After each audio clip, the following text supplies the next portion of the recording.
साथियों, स्वागत है आप सभी लोगों का प्यारे सितारे चैनल में।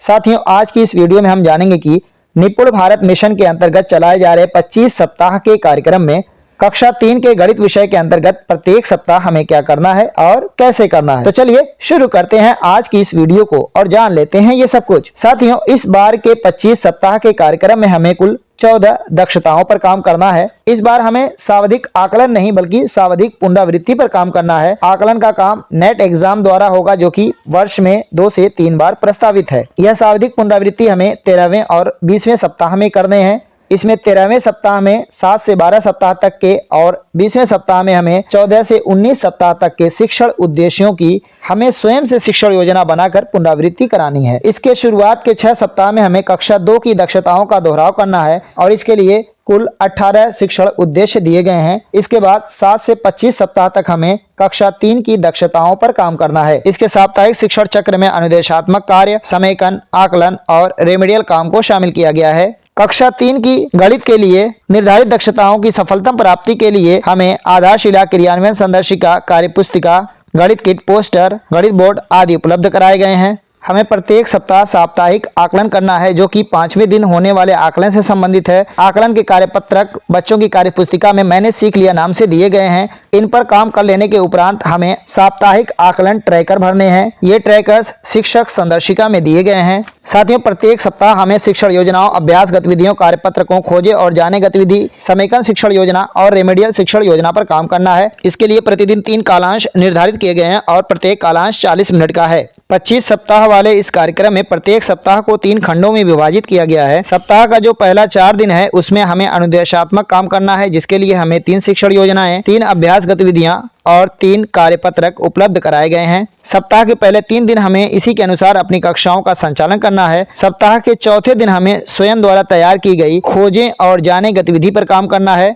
पहले 3 दिन में हर दिन के पहले कालांश में हमें आधारशिला क्रियान्वयन संदर्शिका में उपलब्ध कराई गई शिक्षण योजनाओं पर काम करना है। इसके बाद दूसरे कालांश में हमें कार्यपत्रकों पर काम करना है। ये कार्यपत्रक बच्चों की कार्यपुस्तिका में दिए गए हैं। लेकिन जरा ठहरिए, दूसरे कालांश में कार्यपत्रकों पर हमें तभी काम शुरू करना है जब पहले कालांश में कराए गए शिक्षण कार्य से संबंधित प्रश्नों के उत्तर कक्षा के 70% बच्चे सही दे लेते हों। और अगर ऐसा नहीं होता है तो हमें योजना में बदलाव करके दोहराव का काम करना है और इसके सफलतम परिणाम के बाद हम कार्यपत्रक पर काम कर सकते हैं। कार्यपत्रकों पर काम कर लेने के उपरांत कार्यपुस्तिका में दिए गए ट्रैकर्स को अपनी देखरेख में हम बच्चों से भरवाएंगे। इसके बाद तीसरे कालांश में हम आधारशिला क्रियान्वयन संदर्शिका में दिए गए गणित खेल पर काम कराएंगे। इस तरह से ये तीनों काम सफलतापूर्वक पूरे हो जाने के बाद हमें इस दिन का वार्षिक ट्रैकर भी भरना है, क्योंकि वार्षिक ट्रैकर हर दिन किए जाने वाले कामों से संबंधित है और ये संदर्शिका में दिए गए हैं। सप्ताह के चौथे दिन हमें खोजें और जाने गतिविधि पर काम करना है, जिसे प्रत्येक सप्ताह हम स्वयं तैयार करेंगे। इसका एक प्रतिदर्श संदर्शिका में दिया गया है।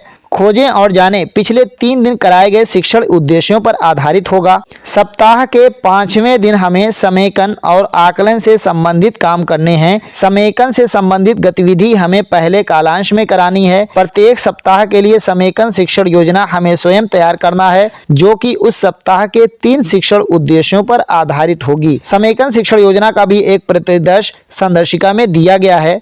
इसे देख करके हम बाकी सप्ताह के लिए समेकन शिक्षण योजना तैयार कर सकते हैं। 5वें दिन के दूसरे कालांश को खाली रखा गया है।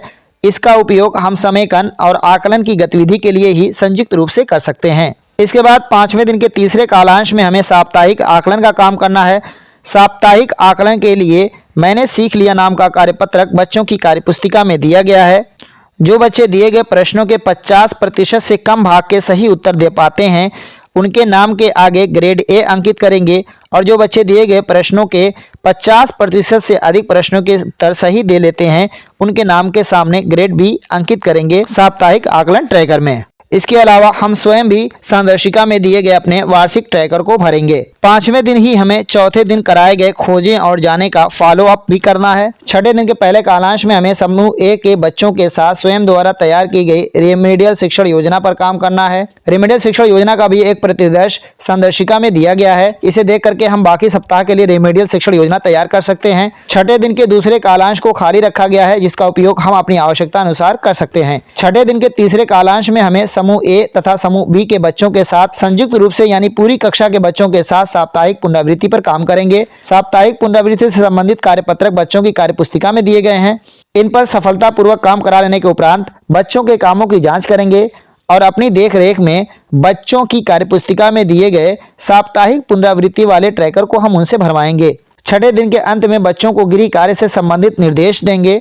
गृह कार्य से संबंधित कार्यपत्रक बच्चों की कार्यपुस्तिका में दिए गए हैं। इसी दिन हमें चौथे दिवस में कराए गए खोजे और जाने की समीक्षा भी करनी है और अंत में हमें भी संदर्शिका में दिए गए इस दिन से संबंधित वार्षिक ट्रैकर भरना है। तो साथियों, इस तरह से हमारे एक सप्ताह की गतिविधियां पूर्ण होंगी। इसी प्रकार से हमें प्रत्येक सप्ताह की गतिविधियां करानी है।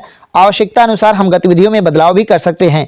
तो साथियों, कैसी लगी आज की यह जानकारी कमेंट बॉक्स में लिखकर जरूर बताइएगा। चलते हैं, फिर मिलेंगे एक नई जानकारी के साथ। तब तक के लिए बाय बाय।